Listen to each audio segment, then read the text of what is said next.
Assalamualaikum warahmatullahi wabarakatuh. Di video kali ini saya akan mentutorialkan servis throttle body, kemudian infus injeksi, kemudian proses perisetan dan setting mode untuk motor Beat ESP ya. Nah, setelah kita buka joknya menggunakan kunci 10, kopernya menggunakan obeng plus, kita lepas bagian selang yang menuju injektor, kita tekan menggunakan obeng min, sudah terlepas.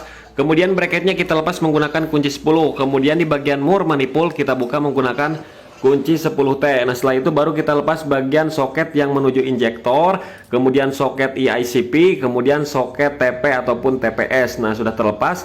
Kemudian tinggal kita lepas bracket ya ataupun kleman yang menuju dari throttle body ke filter, tinggal kita tarik aja seperti ini kalau udah lepas semua ya. Nah, udah terlepas. Kemudian kita sediakan kunci 12 pas ya, kita kendorkan untuk kabel gasnya, jadi nggak perlu dibuka, murnya cukup kendorin aja seperti ini. Nah, udah bisa dilepas dua-duanya ya. Nah, udah tinggal kita proses pembersihan. Jangan lupa tutup bagian intake-nya ya menggunakan kain supaya nggak kemasukan benda-benda lainnya. Nah, kemudian untuk di throttle body kita buka menggunakan kunci 8T, kuncinya injak, yang diputar itu throttle bodinya supaya lebih mudah ya. Nah, seperti itu. Kemudian tinggal kita lepas dulu bagian karetnya ya teman-teman, kita pisahkan. Nah, sebenarnya ini untuk throttle bodinya masih bersih ya. Ini kurang lebih 5.000 km, ini motor langganan saya ya, cuman sering bolak-balik Jakarta ya, Jakarta Ciamis. Tapi ini kondisinya masih bersih meskipun udah 5.000 km. Kemudian kita lepas bagian sensor EICP menggunakan kunci bintang T25 ya. Nah, ini ada semacam plunger dan per ya. Kemudian TPS-nya juga sama kita lepaskan. Kemudian idle-nya yang baut plastik kita lepaskan juga. Nah, tinggal kita bersihkan menggunakan injector cleaner. Nah, jadi untuk proses pembersihan throttle body itu diminimalkan setiap 10.000 km ya. Ini 5.000 km itu belum terlalu kotor ya teman-teman, tuh masih bersih menurut saya ini.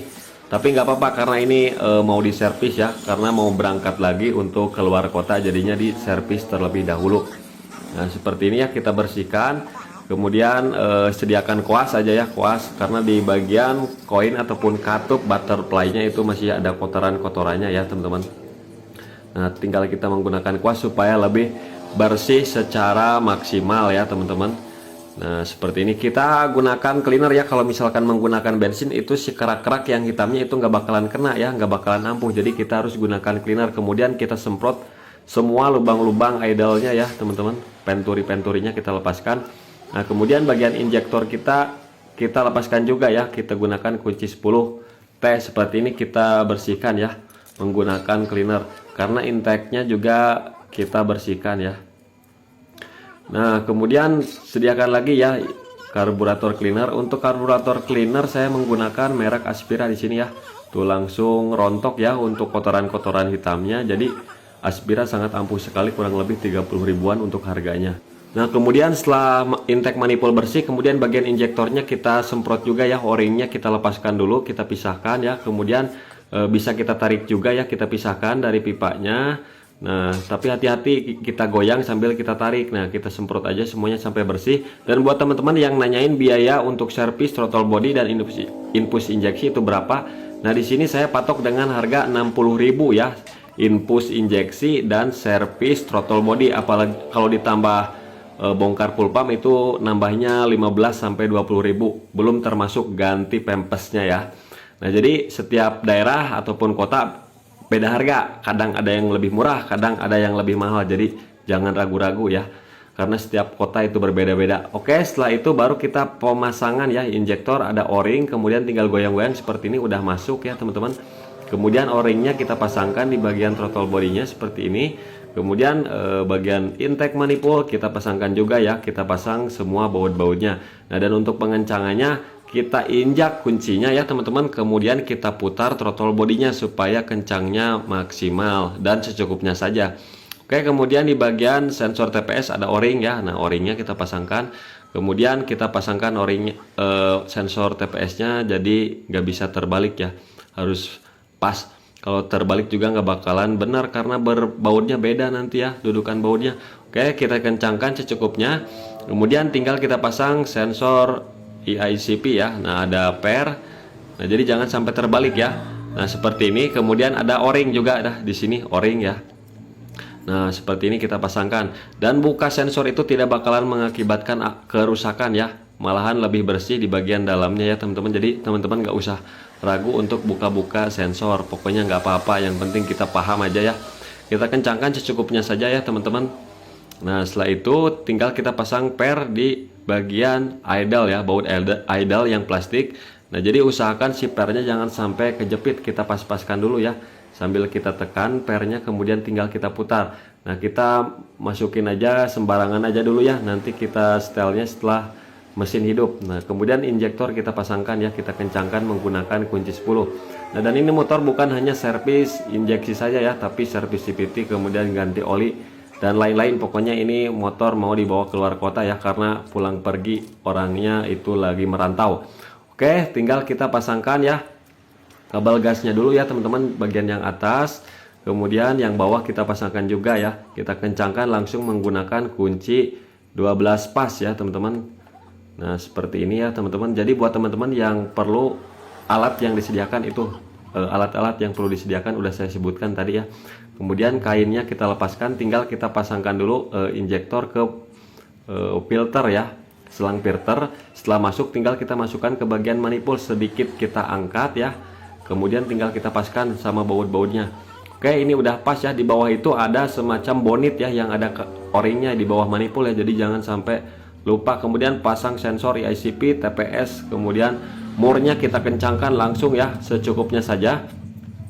Kemudian di bagian kleman kita langsung kencangkan juga supaya tidak lupa ya teman-teman. Nah udah. Kemudian tinggal kita pasang sensor injektor ya, soket injektor kita pasang, kemudian bracket selang yang menuju injektor. Nah udah masuk semuanya ya teman-teman. Nah tinggal kita kencangkan saja secukupnya. Setelah itu tinggal kita gas-gas, udah lancar ya, nggak macet. Kemudian tinggal kita hidupkan motornya. Nah setelah hidup seperti ini tinggal kita setel bagian idle-nya ya. Kalau misalkan kebesaran tinggal kita putar ke kanan, kalau misalkan kekecilan tinggal kita kendorin saja. Kita atur kurang lebih di 1500 rpm. Kalau misalkan yang ada idling stopnya harus di atas 1500 rpm supaya idling stopnya berfungsi. Oke, ini udah selesai, tinggal kita pengecekan tekanan full pumpnya ya teman-teman. Nah di sini saya menggunakan tester ya. Nah kita cek kunci kontak on. Nah dan ini masih bagus ya, 44 PSI ya teman-teman, masih normal ya, masih normal. Kemudian kita coba hidupkan mesinnya ya teman-teman. Kalau kita hidupkan mesinnya pasti itu lebih naik. Nah oke, udah selesai, tinggal kita lepaskan lagi, pasangkan lagi selangnya. Kemudian di bagian full pump kita bersihkan dulu kotorannya, debu-debunya. Kemudian kita lepas bagian soket full pump, kemudian selang yang menuju injektor kita lepas. Kemudian kita sambungkan ke selang infusan ya teman-teman. Nah seperti ini. Kemudian kita gunakan cairan pembersih ya, cleaner. Jadi ini infus itu berfungsi membersihkan bagian manifold di bagian head, kemudian klep dan ruang bakar ya. Jadi membersihkan kotoran-kotoran sama kayak di semprot cleaner ya teman-teman. Jadi si kerak-keraknya itu hilang, nanti ikut ke pembuangan ya. Pokoknya aman, gak bakalan bikin kerak di bagian klep karena langsung terbuang ya teman-teman, aman. Oke, kemudian kita pasang langsung selang dari kompresor, kemudian tekanan anginnya kita atur di 40 PSI, jangan sampai kurang, jangan sampai lebih. Nah, kemudian tinggal buka kerannya, setelah itu tinggal hidupkan saja ya. Nah, hidupkan motornya, kita tunggu sekitar 10 menit lebih ya. Untuk 50 mili cairan itu 10 menit lebih. Nah, kemudian tinggal kita tunggu aja ya, sambil ngopi, sambil apa, ngerokok ya, karena soalnya nggak bisa kalau langsung bongkar CVT, nggak bisa ya teman-teman. Kecuali tadi lagi bongkar CVT dulu. Nah setelah itu baru kita lepaskan lagi ya. Ini udah 10 menit lebih, tinggal kita lepaskan lagi, pasangkan lagi selang injektor, kemudian soket full pump, kemudian kunci kontak on 2 kali ya, kemudian hidupkan motornya. Jadi kunci kontak on dulu 2 kali ya, supaya mompa dulu. Oke, dan ini pun sudah selesai ya teman-teman proses infusnya. Tinggal kita reset ya, tahap resetan. Kita cari soket DTC yang warna merah ya teman-teman. Nah untuk bit ESP ada di bawah sini ya. Kalau Vario ada di depan, Vario 125 ya. Kalau bit FI yang masih kasar itu ada di belakang koper. Kemudian kita colokan di kabel coklat dan hijau ya, di bagian DLC nya. Kemudian kita jumper. Kemudian ini untuk lampu milnya tidak ada kedipan, dia masih nyala terus jam, berarti itu tidak ada riwayat ya. Tinggal kita setting mode aja. Kita tarik gasnya sampai full, kunci kontak on, tunggu lampu mil berkedip. Nah baru kita lepaskan, tunggu dan kita lihat harus ada satu kedipan. Nah ini tandanya mode 1. Kemudian kunci kontak off, jumperannya kita lepaskan lagi, kemudian si motornya hidupkan. Jadi fungsi dari setting mode ini supaya motor lebih responsif ya teman-teman. Nah jadi begitulah teman-teman tutorial servis throttle body dan injeksi. Mudah-mudahan video ini bermanfaat.